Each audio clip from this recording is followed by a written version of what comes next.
Topik minggu kita pada saat ini adalah melaksanakan pesan, aturan, dan hukum Allah dengan mengambil tema dari Ulangan 7 ayat 12. Dan akan terjadi karena kamu mendengarkan peraturan-peraturan itu serta melakukannya dengan setia, maka terhadap engkau Tuhan Allahmu akan memegang perjanjian dan kasih setianya yang diikrarkannya dengan sumpah kepada nenek moyang. Kekasih Kristus, kenapa saya mengajak kita membaca walaupun dari 6 sampai 12 saja yang menjadi bagian daripada khotbah saat ini. Tetapi saya mau mengajak kita sekaligus mengingatkan kita melalui ayat pertama sampai dengan ayat yang pertama. Secara khusus dikatakan di sana ada 7 bangsa. Beberapa penafsir mencoba melihat siapakah 7 bangsa yang besar itu. Tadi sudah saya bacakan, yaitu orang Het, Girgasi, Amori, Kanaan, Peris, Hewi, Jebus. Mungkin nama-nama itu 1, 2, atau 3, atau mungkin semua sudah pernah kita dengarkan. Di dalam penafsiran para ahli, para teologi, disebutkan bahwa mereka ini adalah bagian daripada perkawinan antara malaikat dengan dunia, manusia dunia. Itu dapat kita lihat pada Kejadian 6. Jadi dikatakan juga pada keturunan Set pada saat itu, jangan kawin-mengawin dengan keturunan ini. Dan para teologi menafsirkan bahwa keturunan daripada perkawinan itu sesuai dengan Kejadian 6 itulah mereka ini. Jadi sesungguhnya bangsa ini adalah bangsa yang besar, bangsa yang kuat. Bahkan dikatakan Girgasi adalah giant, suku bangsa yang mempunyai postur tubuh yang sangat besar. Itu dapat kita baca dalam Kejadian 6. Kasih Kristus. Namun di situasi ini, di dalam panggilan Allah, diingatkan kepada mereka, jangan takut dan jangan kecut. Aku menyertai.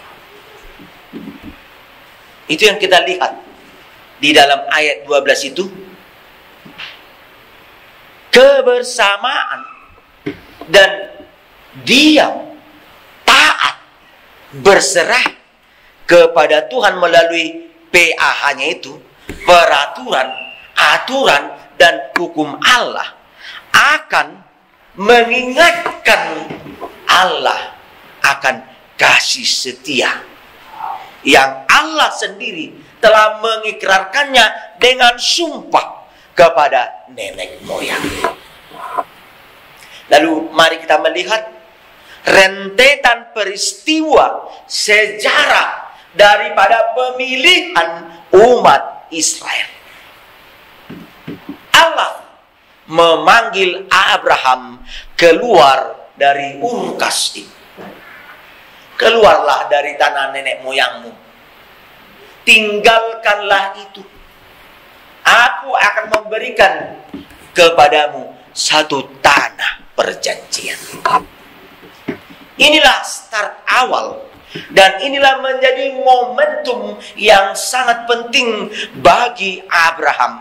Dan kesetiaan, ketaatan, serta penyerahan diri Abrahamlah yang membuat janji itu senantiasa refresh, segar. Kesetiaan Abraham, kendati kalau kita lihat banyak ujian dan cobaan yang membuat Abraham kadang-kadang terasing dari Allah, menjauh dari Allah, dan bahkan tidak hidup benar dengan Allah sesuai dengan peraturan dan hukum Allah yang telah Tuhan Allah tetapkan kepada Abraham. Namun dikatakan Allah mengingat janjinya.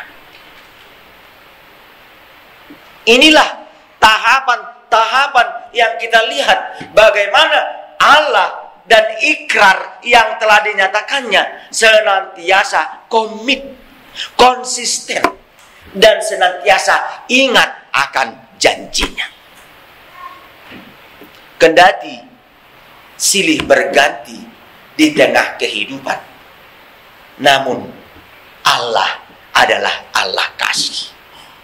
Dan inilah yang menjadi dasar pemilihan Allah kepada umatnya, yakni kasih setianya, lalu janji yang diwariskannya, serta menuntut kerendahan hati daripada orang yang menerima janjinya. Kekasih Kristus, ayat ini adalah pengulangan sesuai dengan kitab Ulangan, kitab yang kita baca saat ini. Kembali Musa merefresh, menyegarkan umat yang akan memasuki tanah Kanan, diingatkan akan mereka yang telah terikat, terpaut, dan telah terpatri oleh kasih Allah, janji setia Allah untuk senantiasa terikat di dalam kasih-Nya. Ikatan itu adalah topik yang telah kita dengarkan tadi. Melaksanakan pesan, aturan, dan hukum Allah. Kasih Kristus, mari kita lihat di tengah kehidupan kita sekarang ini. Kita yang beribadah, sehingga ketika kita mendengarkan epistel atau pendahuluan daripada khotbah, kalau dalam ibadah di dalam Lutheran itu disebut dengan reading first atau first reading. Setelah selesai itu dikatakan, berbahagialah orang yang mendengar dan yang melakukan. Firman ini sekarang juga sampai kepada kita. Musa meneguhkan di dalam sermon ini, firman Tuhan yang meneguhkan kita pada saat ini untuk menjadi orang yang menjadi pendengar dan yang melakukan. Pendengar dan pelaku firman, itulah yang berbahagia. Kita diajak pada firman Tuhan saat ini menjadi umat yang kudus, yang dikuduskan oleh Allah, yang diasingkan oleh Allah, yang dipilih dan ditetapkan menjadi umat kesayangannya. Terpanggil menjadi image of God, yang mempunyai kesegambaran dengan Allah. Allah menetapkan satu konsekuensi logis, menjadi pengikut Kristus. Ikutlah aku, seperti firman Tuhan mengatakan kepada kita. Di dalam kepengikutan kita, di sana kita mendapatkan refreshing, penyegaran, pembaharuan, sehingga kita menjadi yang dikuduskan. Pemilihan kita adalah diasingkan dan ditetapkan menjadi umat yang kudus. Pergumulan-pergumulan, tantangan dan persoalan kita adalah bagian daripada bangsa-bangsa yang harus dilenyapkan oleh bangsa Israel itu, sebagaimana 7 bangsa yang telah ditetapkan tadi. Demikian kita menjalani kehidupan ini. Adalah pergumulan, adalah persoalan, adalah masalah di tengah kehidupan kita, adalah yang harus kita atasi sendiri beserta dengan Tuhan. Kekasih Kristus, firman Tuhan pada saat ini mengingatkan kita no compromise. Tidak ada kompromi Memang seolah-olah firman Tuhan ini radikal. Bahkan mengatakan bunuh, enyahkan, habiskan. Seolah-olah itu Allah adalah Allah yang kejam, Allah yang pembunuh. Tapi mari kita lihat. Kita tidak boleh hanya melihat satu sisi daripada ayat yang kita bacakan. Apa yang terjadi di dalam ayat 16 saya bacakan sama kita. Dan ini menjadi jawaban kenapa Allah meneguhkan umatnya walaupun seolah-olah kejam, keras, tegas. Tetapi Allah mengatakan, janganlah engkau merasa sayang kepada mereka. Dan janganlah beribadah kepada Allah mereka. Sebab hal itu akan menjadi jerat bagimu. Ini menjadi jawaban. Jadi Allah bukanlah Allah yang radikal. Allah bukanlah Allah yang sadis. Allah yang kejam. Tetapi Allah sudah melihat ketika ada kompromistis, ketika ada kemenduaan hati, ketika hati tidak menjadi tulus, maka disitulah kesempatan bangsa-bangsa yang kuat tadi, yang diinterpretasikan sekarang menjadi kelemahan-kelemahan, masalah-masalah dan tantangan-tantangan yang datang dari dunia ini, yang hendak menghancurkan, memporak-porandakan iman percaya kita, hubungan percaya kita dengan Tuhan. Kasih Kristus. Untuk itu, mari kita lihat hubungan yang benar dengan Tuhan. Hubungan kita yang penting antara kita dengan Tuhan. Hidup yang bagaimana yang kita mau lakukan di tengah gencarnya hambatan-hambatan, persoalan-persoalan yang dapat memicu hubungan yang disintegrasi, yang disharmoni antara kita dengan Allah. Kasih Kristus, satu hal yang perlu kita ambil hikmah daripada firman yang telah kita dengarkan tadi. Allah menuntut kepatuhan dari kita. Inilah hubungan yang mau kita tetap senantiasa mau refresh. Kalau Roma 12 ayat 2 mengingatkan kita, berubahlah oleh pembaharuan budi. Inilah hidup yang senantiasa perlu kita kembangkan. Perubahan dan perubahan, masa demi masa. Sebagaimana negara pernah mengatakan, bangsa yang besar adalah bangsa yang mengingat betapa sejarah itu menjadi pelajaran yang berharga baginya. Demikian kita juga sejarah kita dengan Tuhan. Dimulai dengan datangnya orang tua kita, membawa kita menerima baptisan. Di sini kita memulai sejarah baru dengan Tuhan, sehingga hidup kita senantiasa adalah hidup yang dibaptis. Baptis yang dipercikkan atau dibenamkan atau bagaimana cara-cara daripada baptisan adalah mengingatkan kita senantiasa dibasuh, dicelupkan, dibaharui oleh kasih Allah. Hubungan seperti ini, kepatuhan antara kita kepada Tuhan, memampukan kita untuk mengatakan God is good. Allah itu baik. Allah itu baik.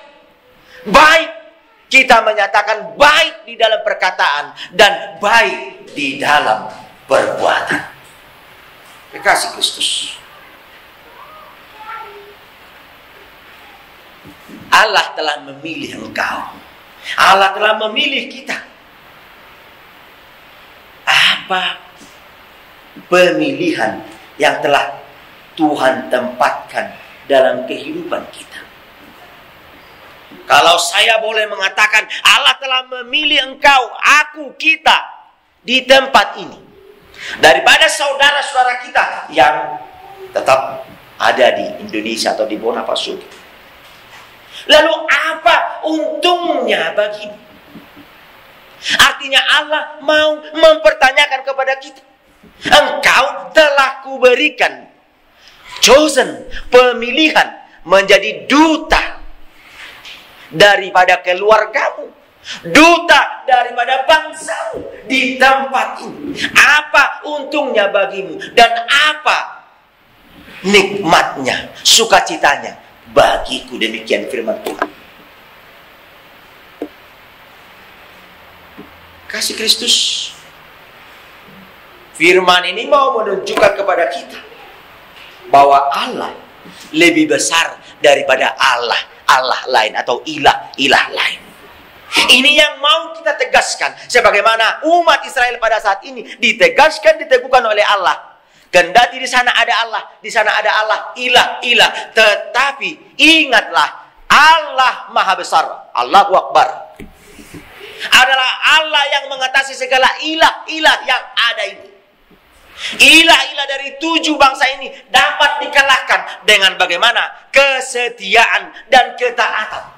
Bahkan kalau dikatakan tadi sini, segala patung-patungnya robohkan, segala mesbah-mesbahnya hancurkan, segala tiang-tiangnya bakar, adalah bagian daripada Tuhan menginginkan persekutuan yang benar. Tuhan menginginkan, kalau dikatakan tadi ayat berikutnya, hati yang tulus, hati yang berserah kepada Dia.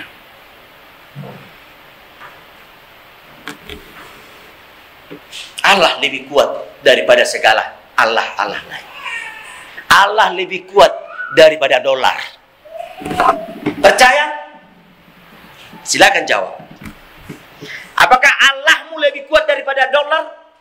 Bahkan di dolar dikatakan, in God we trust. Berarti dolar juga takluk kepada Allah. Sederhana sekali. Mungkin kita memakai uang itu, tetapi kita tidak lihat, in God we trust. Inilah keuntungan negara ini. Memakai nama itu untuk mengingatkan, walaupun kau pegang dolar, aku pun pegang dolar, kita pegang dolar, ingat beribadah, ingat berserah kepada Tuhan, karena itu adalah pemberian daripada Tuhan. Sederhana sekali. Founder daripada negara ini telah menunjukkan iman, fondasi yang sangat besar tentang berpisah daripada Tuhan mengakibatkan kekacauan, kebinasaan, kehancuran. Mungkin Bapak Ibu lebih banyak mengerti sejarah daripada negara ini. Tetapi kalau kita lihat adalah bagaimana pembentukan daripada negara ini didasarkan daripada percekcokan, permasalahan, dan bahkan bunuh-membunuh, sivil, perang sivil. Kasih Kristus. Mari dengan firman Tuhan ini kita diajak tunjukkan apa tanda bahwa Tuhan telah memilih engkau. Ada 2. Bagaimana kita melihat kita sebagai objek atau subjek. Kalau bunglon, kemana pohon yang berwarna, maka bunglon itu akan menjadi seperti bunga atau daun daripada pohon itu. Tetapi kalau gincu yang dimasukkan ke dalam adonan atau air, maka kemana gincu yang berwarna tertentu itu ditetapkan dan ditempatkan, dan kemudian ada proses kehidupan atau proses pengadukan, maka gincu itu akan mempengaruhi adonan atau air itu. Sederhana sekali. Demikian Allah menginginkan umatnya Israel. Dia menginginkan umatnya tidak menjadi bunglon, tetapi menjadi satu bangsa yang khusus, bangsa yang disayangi, seperti yang dikatakan pada nats ini. Bangsa yang dipilih, bangsa yang diurapi, bangsa yang telah ditempatkan untuk menjadi yang khusus. Menjadi pengikut Kristus adalah juga bagian daripada bangsa yang diurapi, dipilih, dan ditetapkan. Sekarang pertanyaan, apa untungnya bagimu, bagiku, setelah menerima penempatan Kristus menjadi juru selamatmu, Kristus menjadi kehidupanmu, dan Kristus menjadi bagian yang menempatkan kita ke dalam kehidupan yang kekal? Apa untungnya bagi. Kalau memang tidak ada untungnya, sama-sama saja yang lalu dan yang kini yang depan. Alangkah sia-sianya iman percaya. Tetapi jika senantiasa seperti Paulus mengatakan, adanya perubahan budi, semakin dicerahkan, semakin disempurnakan, dan semakin kita merasakan bahwa Tuhan beserta kita, Tuhan ada, Tuhan adil, Tuhan memampukan, Yahova Ireh, Yahova Nisi, maka kita pada saat ini menjadi bagian daripada gincu yang mempengaruhi dunia. Karena tergantung bagaimana kita dapat melihat posisi diri kita.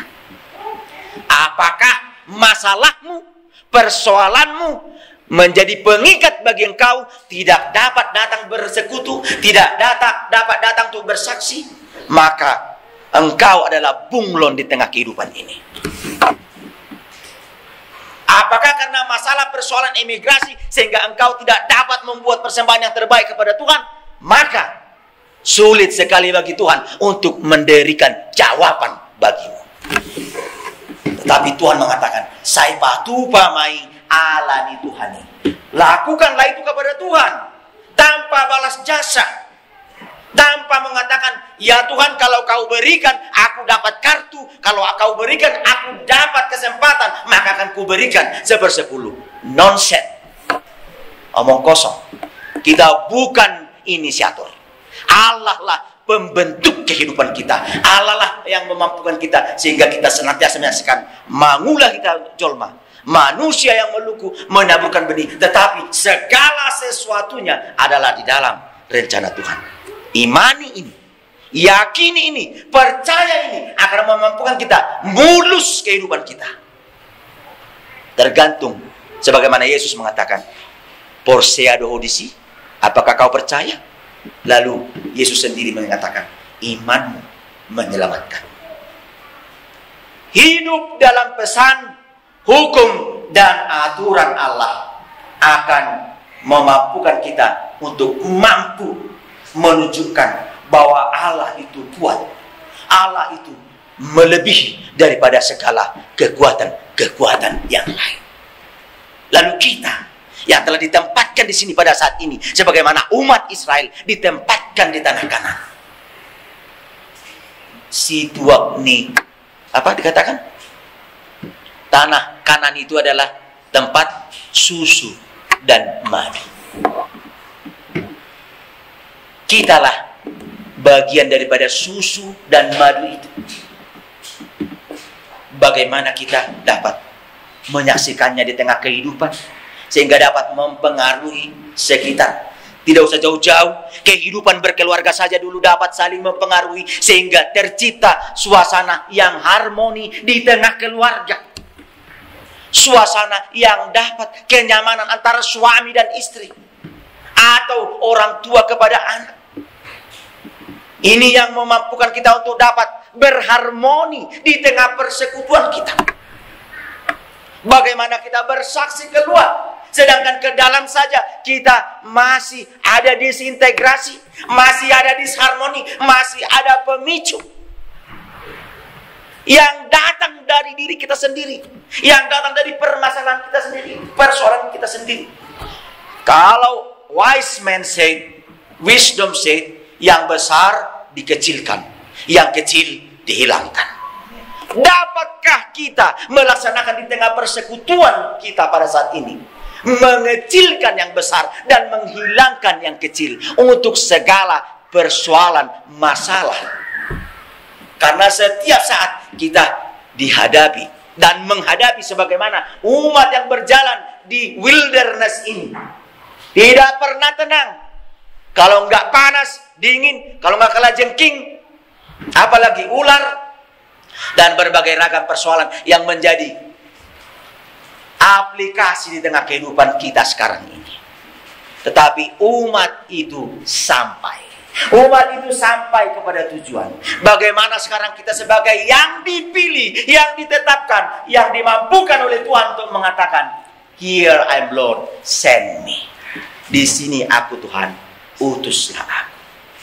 Kekasih Kristus, berpegang teguh pada ketetapan, perintah, dan peraturan daripada Tuhan adalah bagian daripada Allah mengasihi, karena kita juga mengasihi. Kalau dalam 1 Yohanes 4 ayat 16, kita mengasihi Allah karena kita telah terlebih dahulu dikasihinya. Kiranya firman Tuhan yang telah kita dengarkan pada saat ini menjadi perenungan bagi kita untuk menghitung berkat. Allah telah memberi berkat kepada kita. Allah telah memampukan kita untuk melihat visi Allah di tengah kehidupan kita, rahasia masa depan, dengan senantiasa kita sedia dan mau mendengarkan firman Tuhan, menyimpan firman Tuhan, dan melakukan firman Tuhan. Itulah covenant yang sejati, perjanjian yang sejati di tengah kehidupan kita. Itulah hubungan kasih yang memampukan kita untuk menjadi berkat. Sebagaimana kita telah mendengarkan Abraham diberkati untuk menjadi berkat, dan kita juga diberkati untuk menjadi berkat.